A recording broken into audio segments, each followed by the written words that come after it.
The old shop stood hunched between a bakery and a vacant storefront. Its sign, barely clinging to rusted hinges, creaked in the wind. Harrow's Hardware and Curios. The faded gold lettering hinted at a time when Gallows Edge was more than just a name. Inside, dusty shelves groaned under the weight of antique tools, tarnished silver and forgotten trinkets. But it was the display of keychains that held an unsettling allure. Each one, unique and oddly captivating, seemed to pulse with unseen energy. The shopkeeper, Mr. Harrow, a man whose age was as indeterminate as the shadows in his shop, watched silently from behind the counter.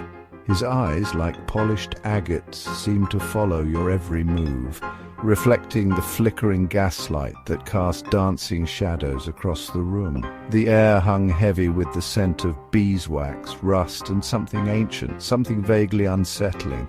Locals knew to avoid Harrow's, claiming the shop held a strange hold on the town's history, a history whispered to be steeped in darkness and despair. But for outsiders, Harrow's was an irresistible enigma, a portal to a forgotten world of curiosities and chills. Gallows Edge, once a booming coal town, now held onto its glory days like a faded photograph.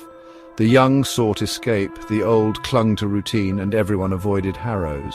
Everyone except the teenagers. Drawn by a mixture of morbid curiosity and teenage bravado, they'd gather across the street, daring each other to venture inside. Stories circulated about Mr. Harrow. Some claimed he was older than the town itself. Others whispered he could turn back time.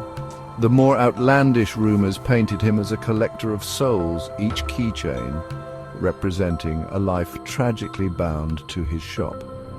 One humid July afternoon, a group of college students home for the summer decided to tempt fate.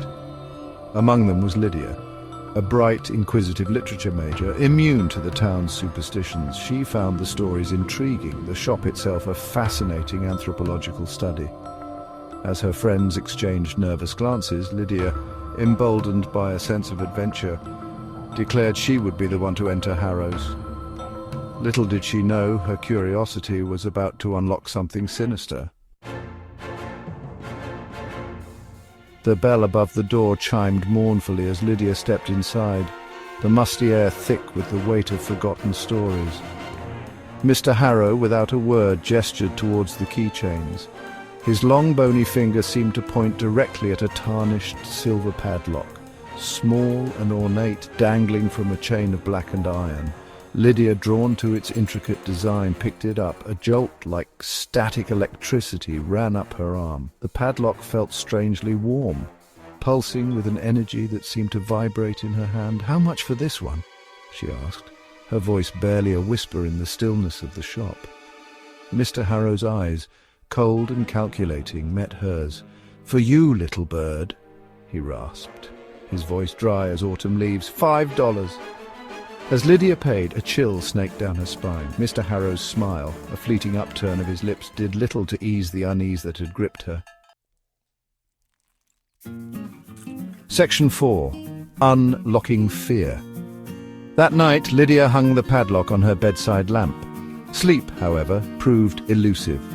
The padlock seemed to tick softly, like a metronome counting down the seconds. Vivid dreams, filled with shadowy figures and whispers of forgotten languages, plagued her. She'd wake with a gasp, the padlock's cold metal a tangible reminder of the growing unease in her heart. Over the next few days, the dreams intensified, seeping into her waking hours. She started seeing fleeting shadows at the edge of her vision, hearing her name whispered on the wind. The padlock, once a curiosity, now felt like a curse. Desperate for answers, Lydia tried to research the symbols etched into its surface. Ancient texts offered no explanation, their cryptic verses only deepening the mystery. Fear, cold and sharp, began to gnaw at her sanity. She knew with chilling certainty that the padlock was more than just an antique, more than just a trinket from Mr. Harrow's shop. It was a key, and she had unwittingly opened a door to something terrifying. Section 5. The Vanishing. One morning Lydia vanished. Her room, untouched, held an eerie stillness. The padlock gone. The townsfolk, though saddened, were hardly surprised. Whispers of Harrow's curse, dormant for years, resurfaced with renewed vigor. They spoke of Lydia's disappearance in hushed tones, their eyes darting nervously towards Harrow's shop at the end of the street. The shop, however, stood empty. The door, wide open, revealed bare shelves covered in cobwebs and dust. The only sign of life, a single silver padlock, hung from the rusted hook where the closed sign used to be. It gleamed under the afternoon sun, its surface etched with the same cryptic symbols as the one Lydia had bought. The shop remained empty, a silent testament to the whispers and shadows that clung to Gallows Edge.